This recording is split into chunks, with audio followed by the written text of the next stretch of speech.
Alice. Hi, family. My name is Alice, and I'm a grateful member of Alcoholics Anonymous. Man, I'm so happy to be here, but I'm not exactly thrilled about following Rick and Cyndi. Like, those were incredible talks on step 8, 9. And if you're hearing this, not live, but you're hearing this as a recording, I would strongly encourage you to go back and listen to Cyndi and Rick, like really extraordinary. My sobriety date's May 21st, 1987. I am always stunned that anybody asks me to show up and talk because I quite frankly have no idea. I'm sick of hearing me talk. So okay, but here we go. So I've got 30 minutes. So here's what I'm gonna do. I'm gonna take the first 10 minutes or so and talk right out of the literature. And then I'm gonna take the rest of my time and put skin on and talk about how all of this looks in my life. The first thing that I want to say is that step 1 in Alcoholics Anonymous is the problem. And I strongly believe that unless I understand the problem, 100%, I'm not going to do the solution. I'm not going to do it. I'm not going to do it. I'm just not going to do. Why would I do that? And so I want to just acknowledge what the problem is. Because when I got here, I thought the problem was drinking, but it turns out that that was a symptom. The problem is threefold. The problem is that I'm bodily different than my fellows, that I've drank so much that I've changed my own body, and that when liquor is in me, I then no longer am able to control how much I take in. The second part of my first step problem, because there are 3 parts of it, is my mind. And on page 23 in the book Alcoholics Anonymous, it tells me that the problem centers in my mind. I've heard Teresa Fair say this, right? The scariest thing about the whole deal is that I can't trust my own thinking. Like, how horrible is that? I believe things that are not true. I lie to myself and don't know I'm doing it. And that has not for me gone away. I bear watching, which is what step 10 is about for me. But this mind that I have, right? It's a voice in my head that sounds like me, and she's a liar. And she tells me things that are not true, right? I'm on the Titanic, the ship is sinking, and I tell myself, if I rearrange the chairs, if I turn the cushions over, they'll be dry. It's the crazy in my mind. But the third part of my first step problem is the reason that I'm still here 36 years later, which is the disconnection, the delusion that I'm disconnected from the power. It turns out I can never be disconnected from the power, right? But I feel disconnected from God, or whatever the power is to you, right? And so then I'm disconnected from myself, and then I'm disconnected from the people around me. You know, it's a disease of loneliness, and what I want to do is cure that with isolation. And when I can see the problem, and I can see that I'm doomed, then I'm willing to at least consider what you're telling me about the solution. And the reason I say that is because I think step 10 in many ways is like the mother lode. Step 10 is step 4, 5, 6, 7, 8, and 9. It's half the program. It's half the program. Over and over and over and over and over again. I never stop the work that I began in 4. But before I get to 4, let me tell you the truth. In step 2, I've come to understand that I have been living by faith all along. The book tells me that. Faith in my own reasoning. Well, here's the problem with that. I already determined I can't trust my own thinking. So that I have faith in something that's faulty. Well, that's the crazy show. And then in step 3, I realized that what I need to do is to get into this surrender. Now, there's a third step prayer, but there's no amen at the end of the prayer because I'm only opening a prayer. I'm not finishing a prayer. You know, I love what Rick said about the fellowship of the Spirit, right? You open with a prayer and you close with the prayer, and the whole rest of the event is you're actively in a prayer by your being, by your participation, by the way that you engage with yourself, with your fellows, and with God. And so in 3, I have seen, you know, in the book Alcoholics Anonymous, I'm sorry, this is where I'm at. In the book Alcoholics Anonymous, in the chapter How It Works, is step 3 and 4 together. Now, when we do these walk through the steps, we group step 4 and 5 together, but the book groups 2 and 3, because I need to see myself. And what does how it works tell me about myself? I'm selfish, I'm self-centered, I'm self-seeking. I'm not even the star of the show. I'm just an actor, but what do I want to do? Control everything. The lights, the ballet, the scenery. Hey, I want to control the other actors. Oh, what? Here's the truth.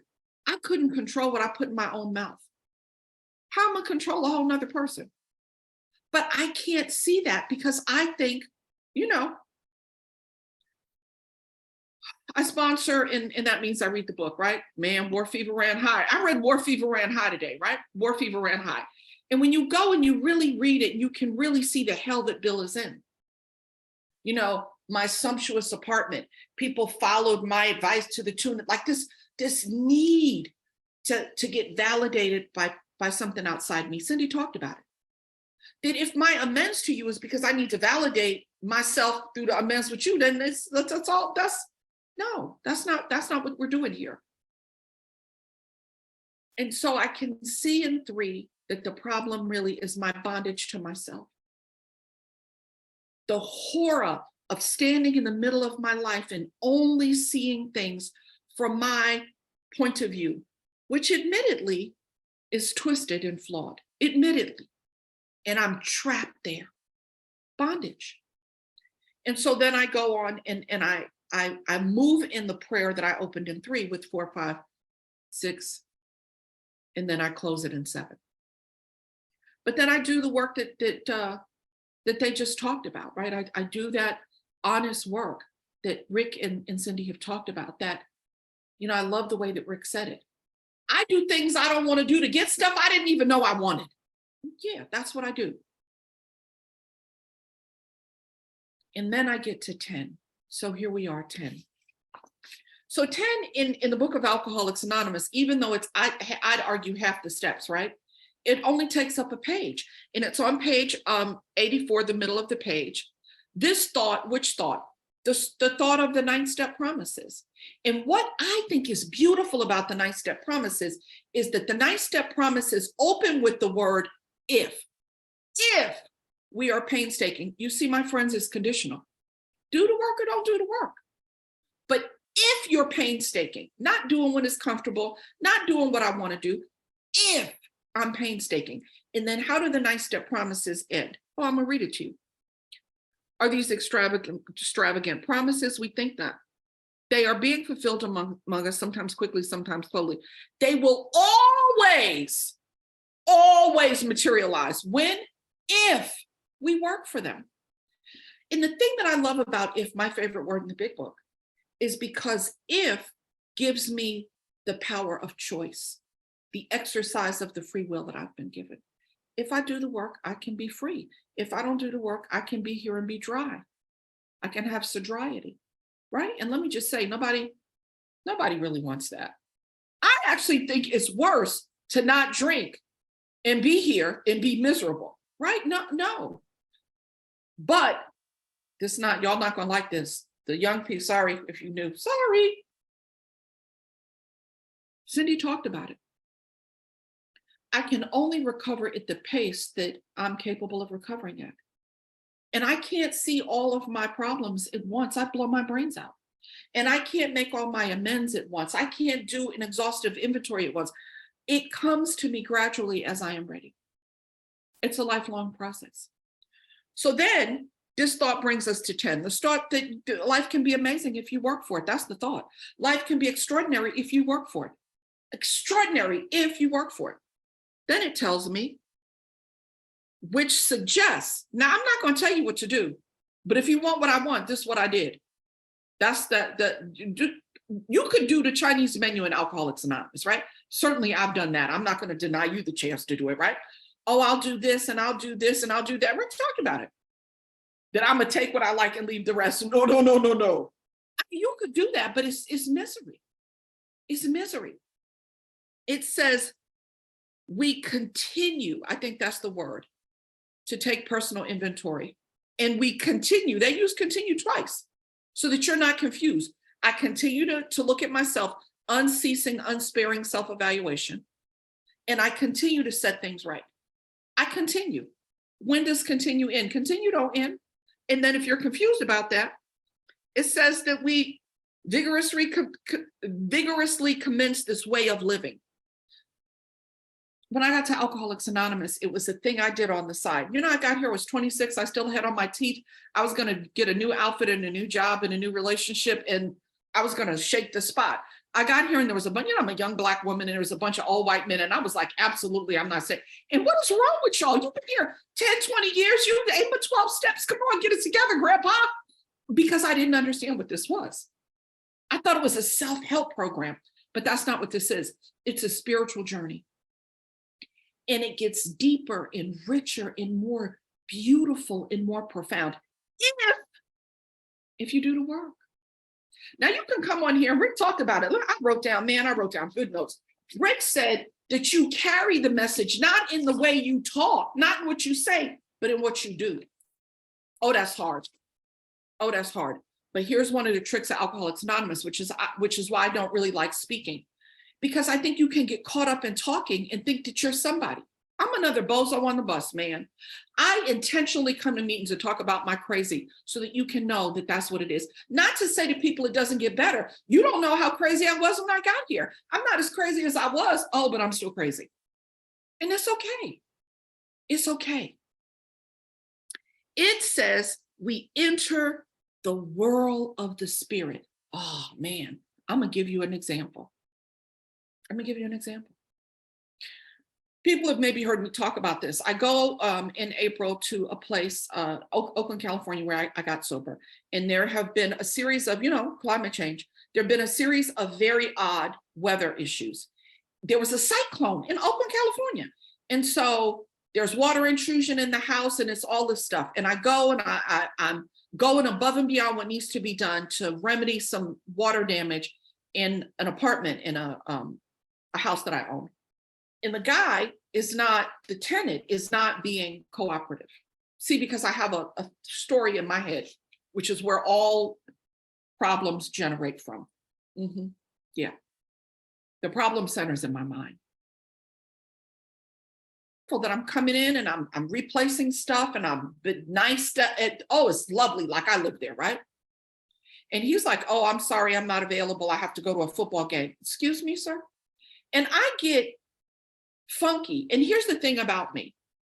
I don't have to have funky words for you to know that I'm funky. It emanates off of me. I don't know what to say about that, right? Like I shine a light. I also, it's a fire. When it gets hot, it's like a fire. And I call somebody and tell them that I'm really mad, Cyndi R. And the people who I love bust me in the face. If you don't have people that bust you in your face, get you some new friends.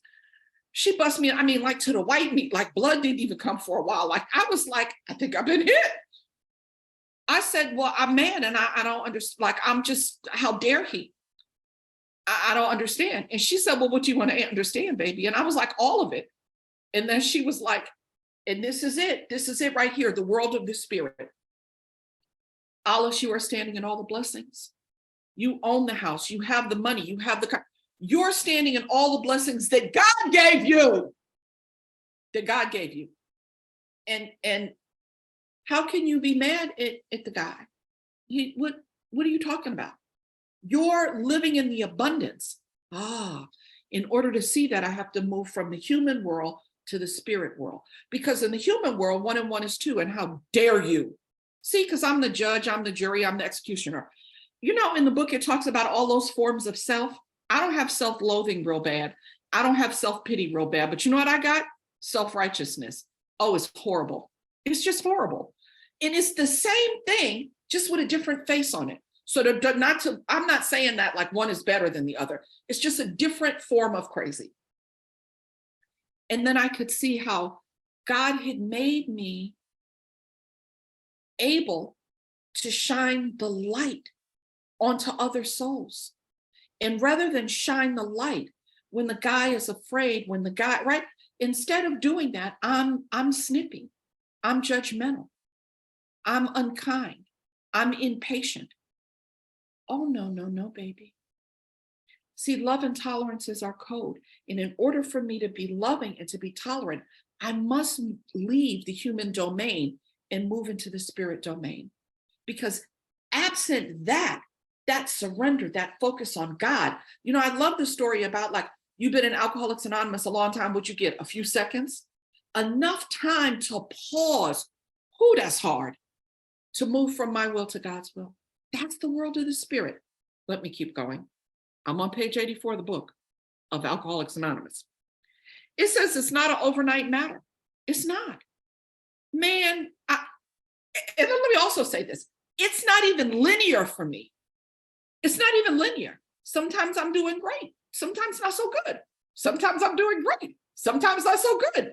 And there's nothing wrong with that. I'm human. Okay. And then it gives me some instructions. Here are the instructions right here in this first paragraph. 5 of them. I continue to watch. What am I watching? I'm watching for how I respond to world around me. Here's the thing that I say that the people who know me know I say. My friend Ann that's on here bought me a bag that said this. Ready? Ready? The question is not, why am I disturbed? The question is, why am I disturbable? See, because why I'm disturbed is what you did. Oh, and I'm going to tell a fabulous story about what you did and how you wrong. I'm going to nail you right up on the cross. I'm going to give you a crown of thorns. Oh, yeah, I'm going to have a story. The question is not what you did. The question is why I'm affected. So then I go back to the resentment inventory and I use that third column. And I look at the 7 parts of myself. That's how I figure out why I'm disturbable. Because my disturbability almost always have some fear underneath it. Not 100% of the time, but almost always, maybe always. And I've got to see that. So I have to watch, not what you're doing, but how I'm reacting and responding and feeling and thinking to what's happening around me. It doesn't matter what's happening around me. What matters is how I act. I ain't so good on sometime, man. I wasn't so good yesterday. I opened my mouth and said some stuff. And you know what's worse? You get here and you hear a long time and then you start using God to be mean to people. What? I sure did. I talked to somebody yesterday and I said to them, I pray for you that you have this experience that I'm having with you right now. I prayed that for you. What? I sure did. Because I'm not perfect. But I know that's wrong. And so then I'll fix it because I have to. Because I want to be free. The second instruction, it says that I ask God at once. So the next thing I do is I turn to God. So I watch for the things that always get me in trouble. What are the things that get me in trouble? Selfishness, dishonesty, resentment, fear. There are other things, right? Lust, the things get me in trouble. I watch for them. The second thing I do is I turn to God. The next thing I do is I tell somebody. We discuss with someone immediately. The next thing I do is I make amends. The next thing I do is I make amends. That's number 4. And then what have I done? I've set things right. But here's the magic sauce in 10. Ready for the magic sauce? I turn my attention resolutely to someone that I can help. Because if I don't do that last part of it, the 5th part of the instructions in 10, all I did was set it right. And this, my friends, is not a maintenance program. This, my friends, is a growth program. And unless I'm willing to do something to help somebody else, I didn't grow. I just corrected my error. And I don't want the recovery I had at 2 years. I don't want the recovery I had yesterday. The next paragraph is a whole series of promises. I'm not going to read them. You read them. They're amazing. They start at the bottom of 84. They continue on page 85. And then here it is. Ready? And this is how we react to what? The world around us. When, so long as we keep in fit spiritual condition. Now, you don't see it in there, but there's an if. If you do what you're supposed to do, you can react well to the world. If you don't, it ain't going to go well. There's an if there. Okay. And then it tells me these other things. There are things to help me understand what lies ahead. It's easy to let up on a spiritual program of action and to rest on our laurels. What are the laurels? The laurels are some things I did in the past that were good, great. I want to be like, oh, I'm such a good person. Like I gave my volatile, it don't matter what I did before. So this is a forward march, my friends, because that's where joy is. That's where happiness is. That's where freedom is. Freedom is okay, you're just going to get what I got. This is what I got. I believe, this is not in the book. This is what I believe. Y'all asked me to talk. I believe that I'm mistaken to believe that I am moving through time. Do you know why I believe I'm mistaken about that? Because I'm eternally in now. No matter where I am, it's now. It was now when I was somewhere 10 years ago. It'll be now in 20 years. It's always now. I'm perpetually in now. So I'm not moving through time. Time is moving through me. How about that part? How about that part? And if that's true, then I'm always a victim of my self-centeredness when I'm looking back in regret and I'm looking forward in anxiety. That the joy is in the moment, in now, in now. And how do I get it now? That's where God is, now.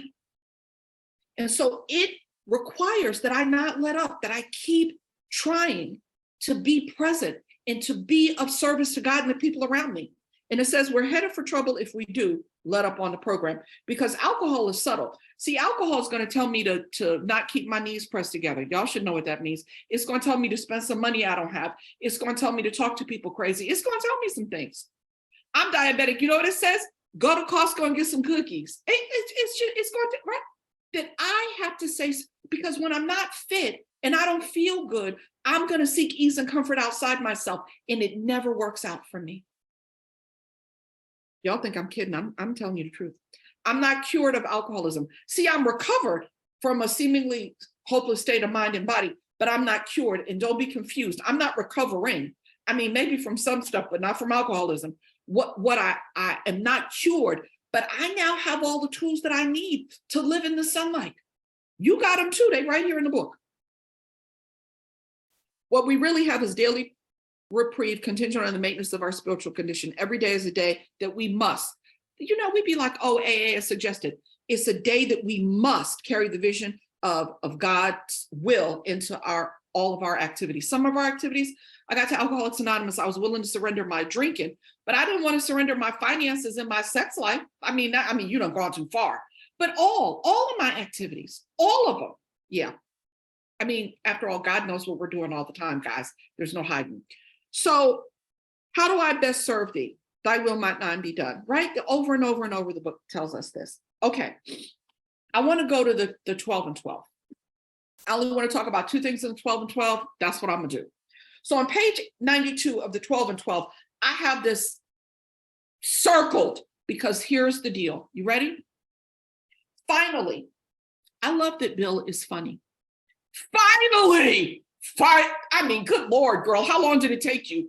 Finally, we begin. We can't even see the whole thing. We just begin to see that all people, comma, including ourselves, he got to be clear about that, because when it's all people, I want to point at you. All people, including ourselves, are to some extent emotionally ill, as well as frequently wrong. What? Yeah, that's what I am. That's what I am. I'm emotionally ill and frequently wrong.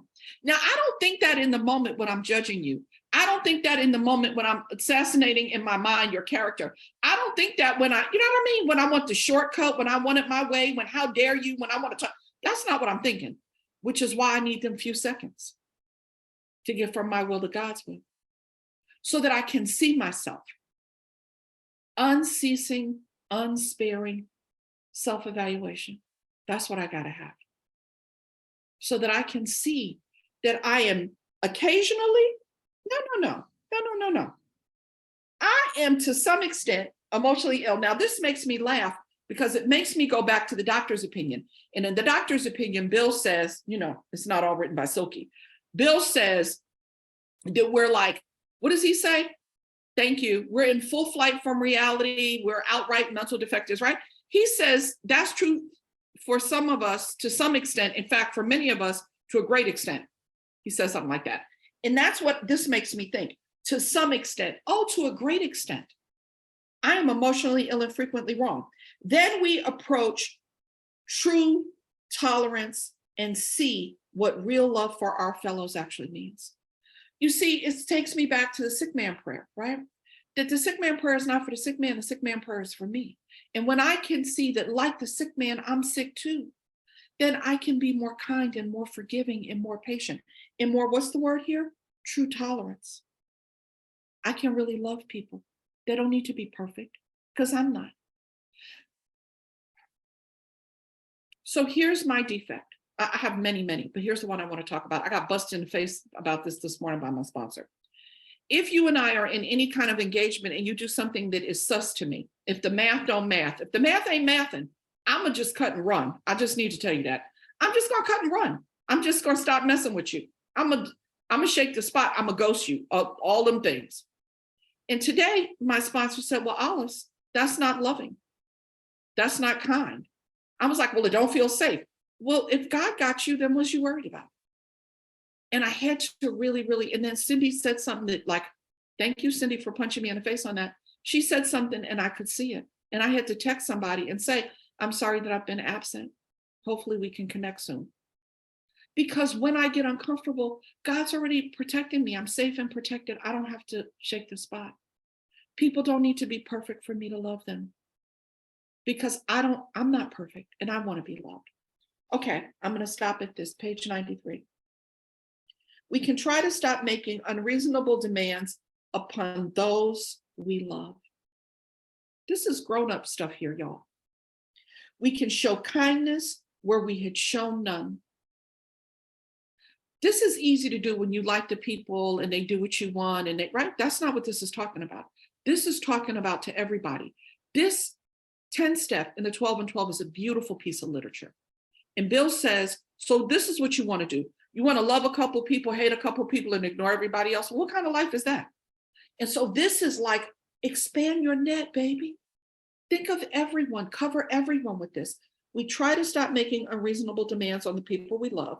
We try to show kindness where we had shown none. Them's the people we don't like or we're ignoring. With those we dislike, we can begin to practice justice and courtesy. Perhaps, going out of our way to understand and help them. So that's my thinking about the 10th step. The 10th step is this continuing to seek living fully in the surrender that allows me to be in the sunlight of the spirit, that allows me to be really shoulder to shoulder with you, not better, just a worker among workers, a friend among friends, a fellow among fellows. So thank you so much for having me. I want to just, in closing, thank the 10 people that make this meeting possible. My brother, Ali, Brandy, Tracy, I'm gonna botch names, Jen, Ann, in their absence, Kevin, Rodney, Tally for stepping in, Kuna, and Dasha. Thank you guys for making this possible. Hi, everybody. My name is Evette W. I am a very, very, very grateful Al-Anon out of the San Francisco Bay Area in California. And I don't say Al-Anonic to be cute. I say Al-Anonic for a couple of reasons. The biggest is because one of the things that really had me separate myself from you when I got here was identification. I had been through more, I had done more, I had caused more harm, I had done all of these things. And I had a hard time sitting in the rooms. I joke that when I got into Al-Anon, I walked into my first meeting and there was one old lady crocheting in a corner and another one dead in the back, you know, because I was like the youngest one there by 30 years. And it really hit me.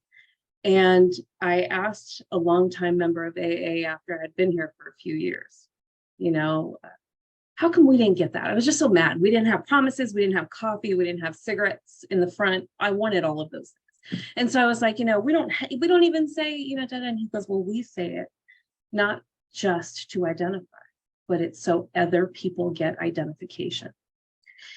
And so I try to identify because there are other people out there that go into rooms and see a little old lady crocheting and another one dead in the corner. And they don't know if they belong, if they're going to hear what they need to hear. You know, I secretly wanted to be in AA. My good friend who's here tonight likes to just tell me I just didn't try hard enough. But I didn't. But I am, full disclosure, big book based recovery. I went in, I tried another way and it didn't work for me. I was years in and wanted to die. And so I went big book based and that changed everything for me. So because Alice decided that she was going to just steal everything I was going to say, I'm going to go ahead and kind of take a different route and hope that it comes together. So I want to talk a little bit about the idea, the overall idea of maintenance steps, and this idea that you have to work everything a certain way. And I hear that a lot in the rooms that I'm in. I hear that a lot in Al-Anon, that people either are not working them and they're going, I've been here 10 years, I'm on step 3, and that's okay because I work it at my own way and pace. If I worked anything at my own way and pace, I'd be dead 10 times over. It doesn't work for me. And not only that, but working it at your own way and pace implies that you're actually working it, right? And so that just didn't work for me. And then I heard, well, these are the maintenance steps. And I found myself saying that sometimes when I would speak somewhere. I would go somewhere and people would go, the maintenance steps, they just keep you on this journey. And for me, my experience and Lois Wilson, Bill Wilson's wife, actually says it in the book Lois Remembers. She says, stagnation is retrogression. There is no standing still.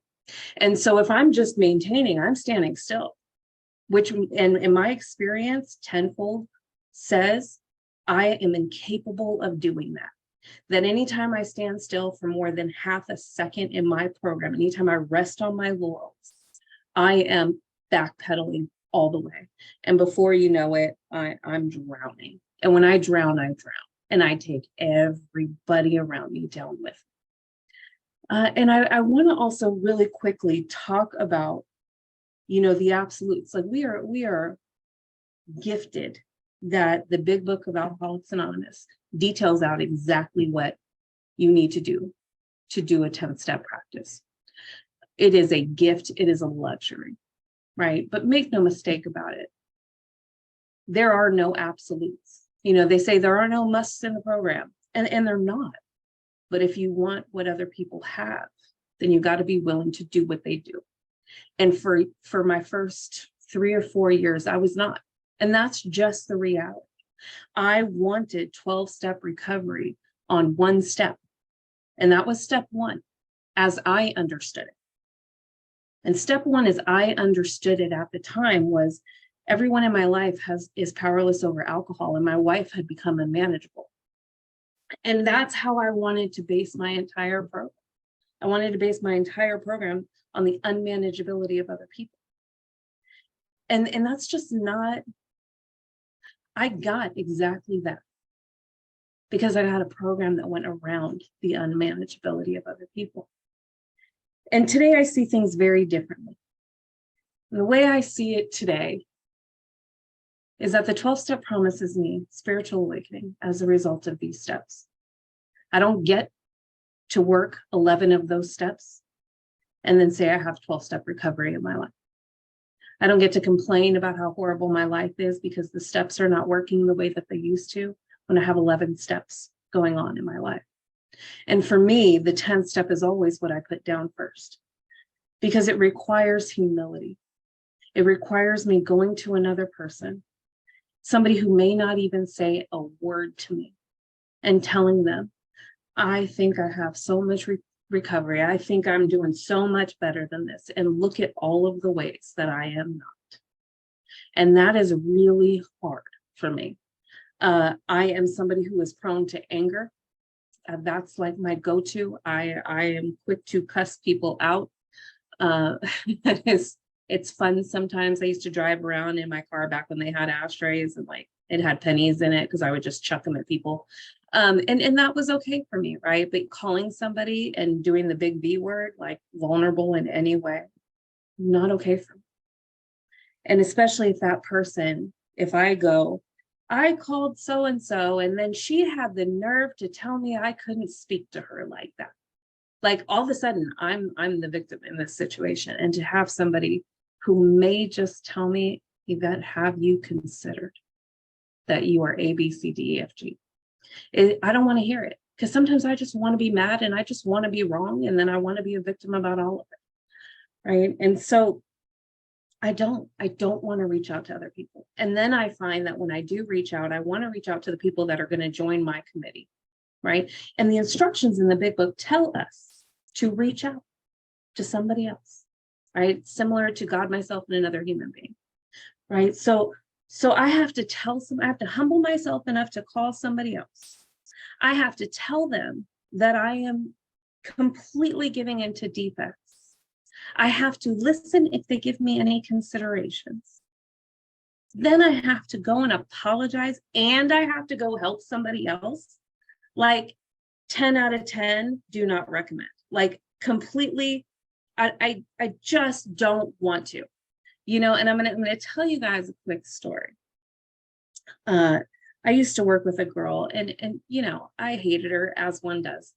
And I she was just there, and she was not good at her job, and I was not her boss, so everything was wrong with the situation. And one day she really rubs me the wrong way. And I stand up and I get in her face. And I said, say one more, a few other explicits, word to me. And she kind of backs up and she looks at me, and I walk away, because I'm like, oh, that. And by the time I hit the conference room door, in my head, I'm fired, homeless, starving, on the street, right? Because I am just off the. And have you guys ever made a 10-step call and then had to make a 10-step call about your 10-step call? Because people try to fix it for you, and that's really infuriating, right? And so that happened. And I'm just done. I'm done with everything at this point. And I finally get a hold of my sponsor. How dare she have a life and stuff, and I finally get a hold of her, and I tell her what happens. And she goes, have you considered that you may not have shown up this way today, but you created a situation where she has to take stands like that in order to get a word in edgewise, because you have constantly bulldozed over her. And I thought, well, that's not a me problem, right? But it is a me problem, because I set the ball rolling, right? I did that. I constantly have stepped on the toes of my fellows. Then I wonder, well, today I didn't do that. And so how dare you? Because I did it last night, right? Like that is always the way that I approach things.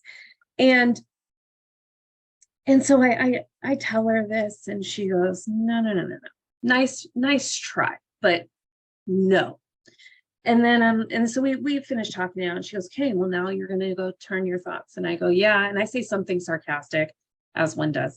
And just, hey, I'm gonna go help somebody else after work. I'm gonna go. And she goes, no, you're gonna go back to her, and you're gonna be of service to her. And I went, the hell I am. And she said, no, that's what you're gonna do. And I go, no, the F I'm not. And she says, well, why not? And I had to tell her something that I had been too afraid to say for a very long time. But I knew it was time. And that was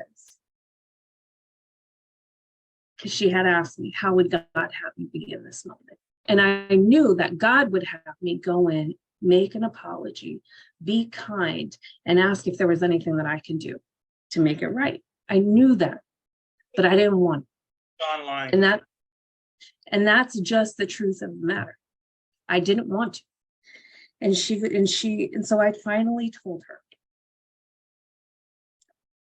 I don't know how to be with God and still want to punch her in the face. And that's where I'm at right now, is that how can I go and be with God when I right now just want to punch her in the face and I can't see anything past that? How I'm not with God. And she said to me, I would argue that you are more with God if you want to punch her in the face and instead you go be helpful to her than you ever will be if your will aligns with God's.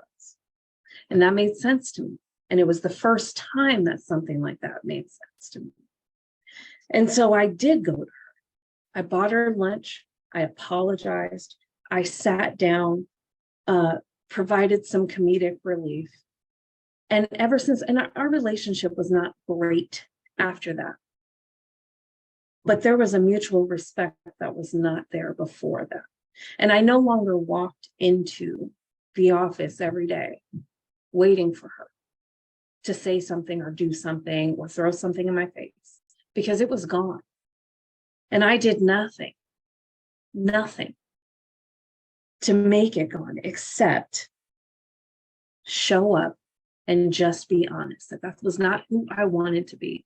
And that I'm sorry I lost sight of that for a moment and it affected her, because that's the truth of the matter. Because I am still looking for the exact nature of my wrongs, right? Am I being a jerk? Yes, that's obvious. Am I being self-righteous? Absolutely. You know, am I holding her responsible for my inability to control my emotional nature? 100%.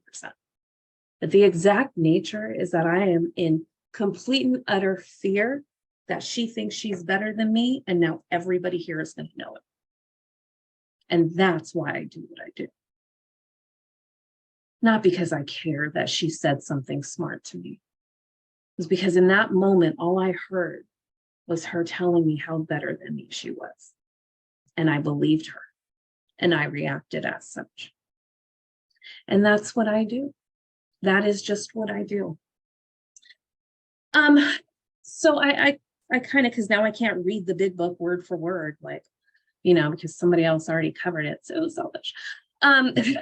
So, you know, one of the other things that I really drop the ball on a lot in my 10-step practice, where I constantly have to try and be willing to stand before God and do something different, is I like to do this really fun thing, I'm going to call 10 people. And I'm going to do my 10th step with these 10 people. And that is me finding God, instead of that is me seeking human aid. Because I want 6 of those people so I can call a group conscience on what I should do next. I want 6 of those people to tell me why it's okay that I go punch somebody in the face. And I will call 10 people who will tell me, man, I don't know how you didn't. And then I feel justified and then I get vindictive, and I got this committee behind me. And there is no God in that. In the big book, my favorite 2 lines ever are on pages 99 and 100. And it says, remind the prospect that his recovery is not dependent upon people. It is dependent upon his relationship with God. And I will constantly go for people and try to find recovery with them.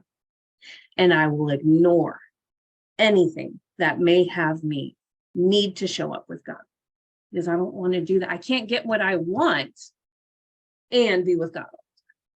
And that's just the truth of the matter. I carried resentment around with me like an armor. And I thought it would change the people around me. People will treat me better if they knew that I would punch them in the face. Apparently, that's just the theme of this talk, is reasons why Evette wants to punch people in the face. So it's not hard to do. Let's just be honest here. So, you know, so I carried around like this armor. And to be fair, you know, I've been known to tell my sponsor that people didn't talk to me the way that they do today when they knew I would punch them in the face, right? And so I held on to them. And I carried it around and treated people as such, and looked at it as they would change the way they treat me because of my armor of resentment. And the only fact that happened in the middle of all of that was that I changed. I changed because of that resentment, not the people around me, not those that I was mad at. Most of them, it didn't even matter, right? But I changed. And I was tired of changing. I hear things all the time, like, my attitude depends on you. If you're nice to me, I'll be nice to you. And if you're mean to me, I'll be mean to you. And I got tired of living like that. right? I just wanted to be nice to people because that's who I wanted to be. And I didn't know how to do that. And for me, the 10th step process is how I do that. Because it's like a pressure valve, right? I'm relieving the pressure so I can see God is always in the pause for me. So I'm relieving the pressure so that I can see clearly what God would like me to do in these situations. Because I don't know. I will convince myself of 150 different things than the right thing at any given moment. I do want to take a second and read a couple of things. There's a book, an Al-Anon book, classic edition, Al-Anon Family Groups classic edition. And in it, there's about 10, 15 pages where Lois, Bill Wilson's wife, does a paragraph or two on each step and what it meant to her. And I like what she has to say about step 10. She says, "It is astounding how each time I take an inventory, I find new rationalization, not new information, not new resentments, not new rationalization." And that's what I do. I'm just looking for a way to rationalize my bad behavior. Some new way I have been pulling the wool over my own eyes. Nobody, I used to be so upset. They thought they I used to say that. They thought they pulled the wool over my eyes. They thought they could run something by me. They didn't know that what goes in, everything comes out in the wash. I used to say that. And all along, it was me. It was me doing that to me. Nobody lied to me as much as I lied to myself. And the biggest lie that I tell myself is that I don't need to take inventory constantly. I don't need to keep that constant eye out because I can see my disease. That's the biggest lie I tell myself, because I only see my disease as far as I want to see it. That's why I need to call other people, because God, for me, is generally wrapped up in a lot of swear words and direct talk from people I love. I was telling somebody, I called somebody a few months ago after my grandmother's celebration of life. And I call this man and I'm upset because I've seen my baby sister for the first time in a while, and it's very clear that she is drinking and on drugs. And I'm upset and I'm sad. And he goes, "Well, what did you do?" And I said, "I just loved her anyways." And he said, "Evette, that's a stupid effing thing to say. Of course you loved her anyways. Do you think that you just stopped loving her because you see her and she's drinking and on drugs? Now, why don't you tell me what you really did? Why don't you tell me about that look in your eyes when you've seen her? Why don't you tell me about all the ways that you look at her and she sees her shortcomings in your eyes?" Now, I don't want to hear that. I don't want to hear that. What I want to hear is, "Good for you, Evette. You detached with love. Good for you." I want a pat on the back. I want to, I was always more inclined to be a co-defendant than a codependent. And so I never got a chance to get, some brownie stickers. And I want my brownie sticker. That was nice. I didn't tell her how I felt. But how many people have I done that to? How many people have I looked at them and just smiled, but I stiffen up when they walk? Or wait, make a comment. "Oh, is that what you're wearing?" How many people do I do that to? And I don't want to say those things. I don't want to say those things to another human being. And you know why? Probably more than anything is because then I have to stop. Because if I come face to face with who I really am, then I have to stop. And I don't want to do that. I don't want to do that. So she continues, "It is so easy to fool oneself about motives, and admitting it is so hard, but so beneficial." And admitting it is so hard, right? But I don't know about you guys, but I didn't go through everything I went through to not have the guts to pick up a call and tell somebody the truth about what I did. Because then it was just for nothing, right? It was just for nothing. And I can also tell you that I did a 10-step recently, and I said something that I had only told to one other person in my life. And I barely know this person. And I said it. And do you know what happened? I felt free. And since then, I've said it 10 more times. I mean, probably not 10, I exaggerate. That's kind of one of my things, but it's all right. Roll with me. So I've said it because now the shame is gone. I did the hard part, and I get to just go free now.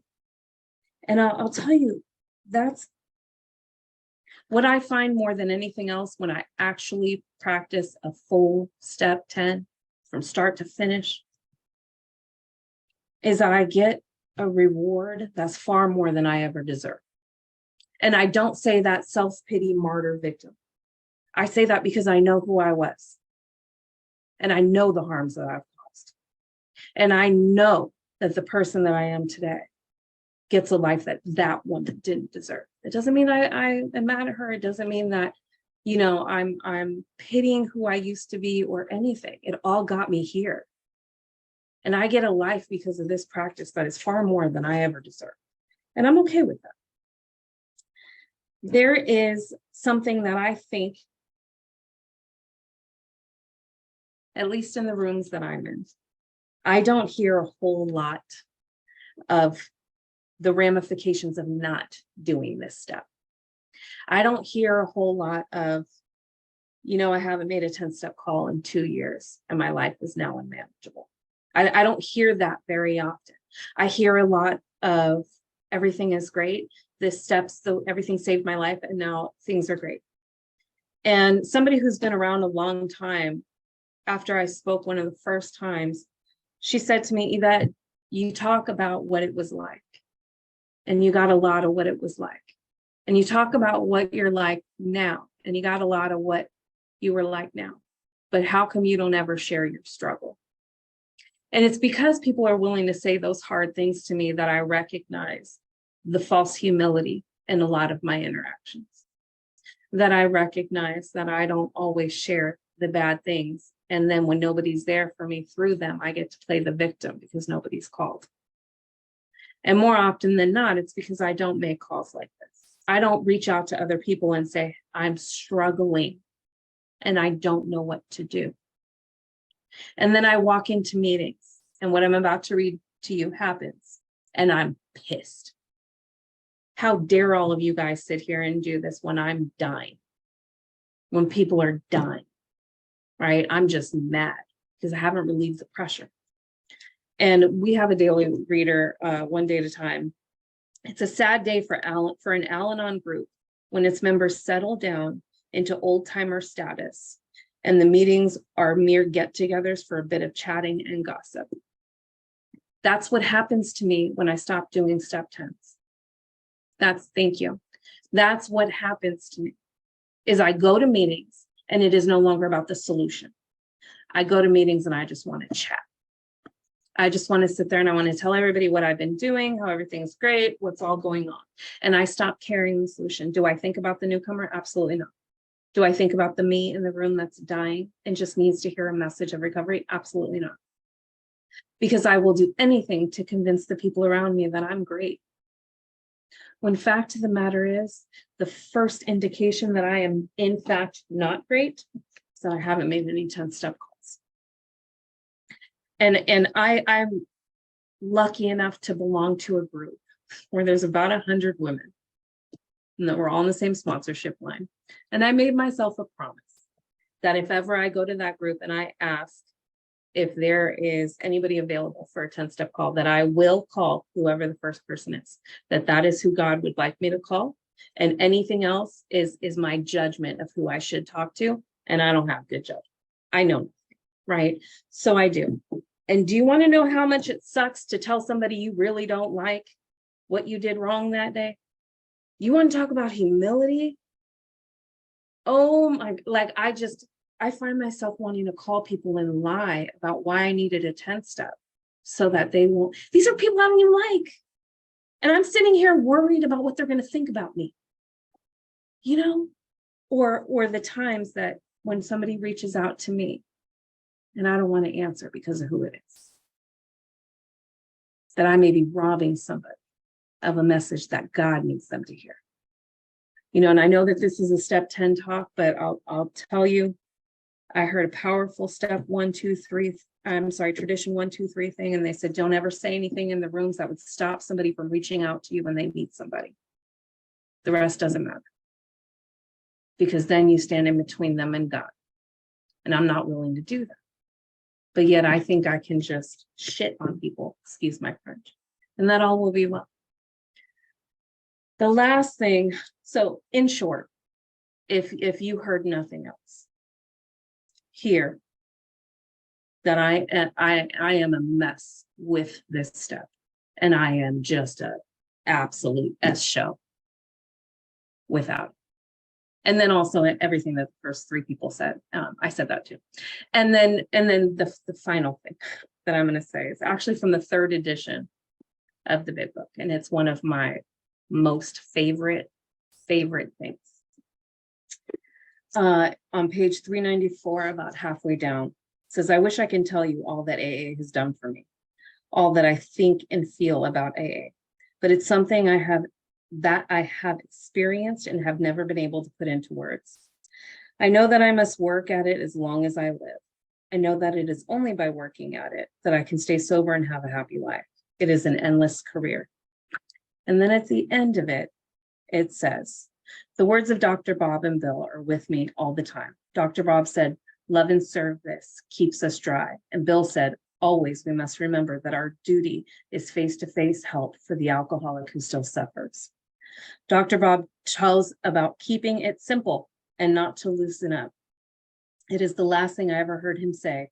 And I think that there are some of us who at times try to read extra messages and complexity into the steps. To me, AA is within reach of every alcoholic because it can be achieved in any walk of life and because the achievement is not ours, but God's. I feel that there is no situation too difficult, none too desperate, no unhappiness too great to be overcome. It is this great fellowship, Alcoholics Anonymous. And the reason why I read that is because this only comes true for me if I work all 12 steps. I don't get to walk around with 11-step recovery and then be mad at the program when it doesn't work. Thank you, guys.